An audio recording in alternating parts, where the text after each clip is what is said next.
Last winter, my friend Colin and I decided to spend a week in a cabin deep in the forest of Alaska. It seemed like a perfect escape from the monotony of our small town lives. The cabin was a 2-hour drive from my house, tucked away from civilization. Colin had found it online, advertised as a secluded spot with breathtaking views and a wood-burning stove to keep us warm. The idea of snow-covered trees and peaceful nights by the fire sounded like a dream. We packed our things, loaded up my truck and set off in the early afternoon. The drive was uneventful at first. The road grew narrower as we got closer to the cabin, and soon it was just a trail cutting through the endless forest. By the time we arrived, the sun was already dipping below the horizon, casting long shadows across the snow. The cabin was small but cozy, with a single bedroom, a tiny kitchen, and a fireplace that looked like it had seen better days. Surrounding it was nothing but towering trees and silence.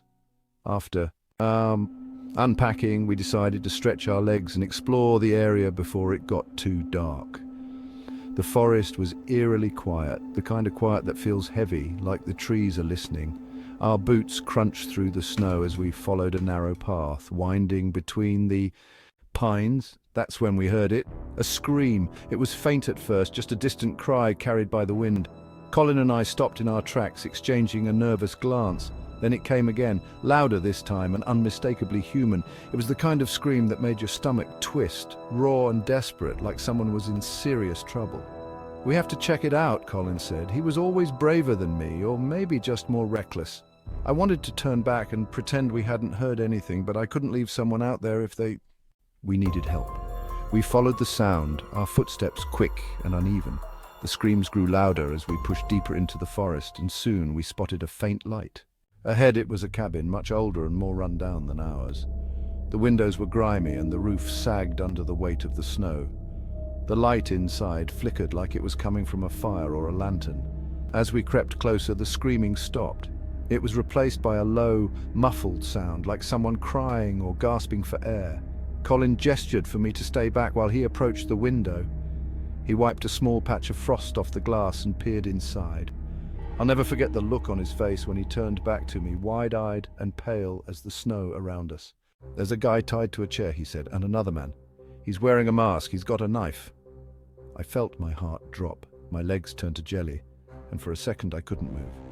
Colin was already backing away from the window when a voice cut through the air behind us. "What are you doing?" We spun around and there he was, a man, tall and broad-shouldered, standing just a few feet away.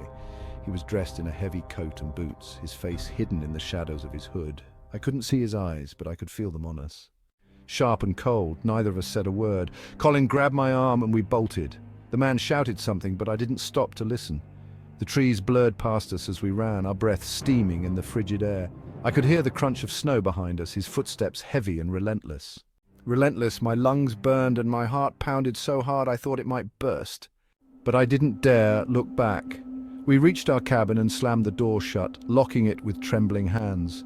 For a moment we just stood there, staring at each other, trying to catch our breath. Then we turned off the lights and peered out the window, expecting to see the man charging toward us. But the forest was empty. The only sound was the wind whistling through the trees. Colin grabbed his phone and called the authorities. It felt like an eternity before they arrived, but eventually we saw the flashing red and blue lights cutting through the darkness.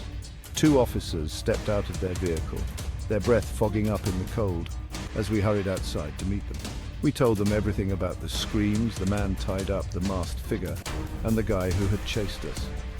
They didn't seem entirely convinced, but they agreed to check out the old cabin.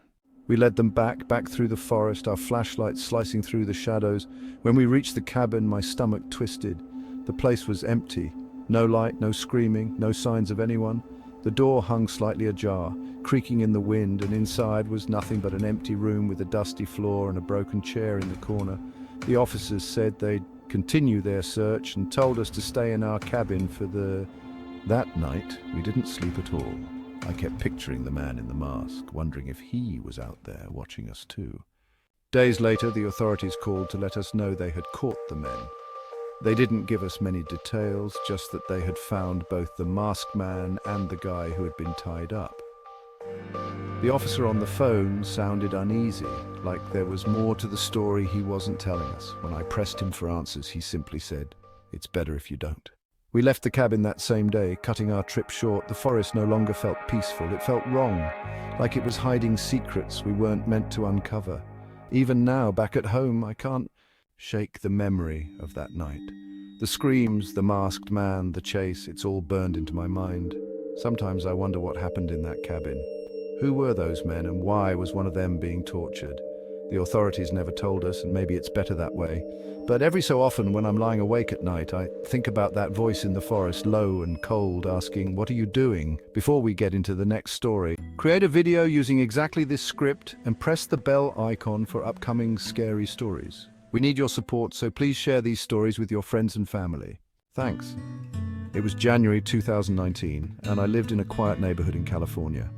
That winter was freezing, and the news had been warning us about a rare, heavy snowstorm heading our way. It was strange seeing snow here. I had always imagined California as sunny, but that night, everything was covered in white. It was like someone had painted the whole world with a thick, snowy brush. My bedroom was on the second floor of our house, and I woke up around 3 a.m., groggy and needing to use The house was silent, the kind of silence that felt heavy, like the snow outside was muffling all sound. As I swung my legs off the bed, I glanced toward the window to check how much snow had fallen. I had been excited earlier that day, wondering what the neighborhood would look like under a thick blanket of snow. When I pulled back the curtain, I was stunned. The snow was deeper than I'd ever seen it, piled up past the curb, completely smooth and untouched. The streetlights reflected off the snow, making it glow faintly in the dark. It was beautiful, almost magical. No cars, no people, just pure white stillness. I decided to go downstairs to get a drink of water after using the bathroom. The cold old tiles of the bathroom floor made me shiver, but I didn't think much of it. I walked down the stairs, turned on the light in the kitchen, and grabbed a glass from the cabinet. The house felt strangely empty. It was probably just the snowstorm, I told myself. It made everything feel quieter than usual. After drinking the water, I stood there for a second, letting my eyes adjust to the brightness of the kitchen light. That's when I heard it, a soft click. It came from the direction of the front door. My first thought was that it was just a branch knocking against it. The wind outside was fierce. Maybe something had blown against the house. Shrugging it off, I turned off the light and headed back upstairs. The stairs creaked slightly under my feet, as they always did. When I got to my room, I looked out the window again. This time, something was different. There were footprints in the snow, fresh ones. They started right at the edge of my driveway near the house and walked toward the neighbor's backyard. I stared at them, trying to process what I was seeing. It hadn't been more than 4 minutes since I last looked outside. How could someone have made those tracks so quickly without me hearing anything? I squinted at the footprints, trying to see if they looped back or continued further. They didn't.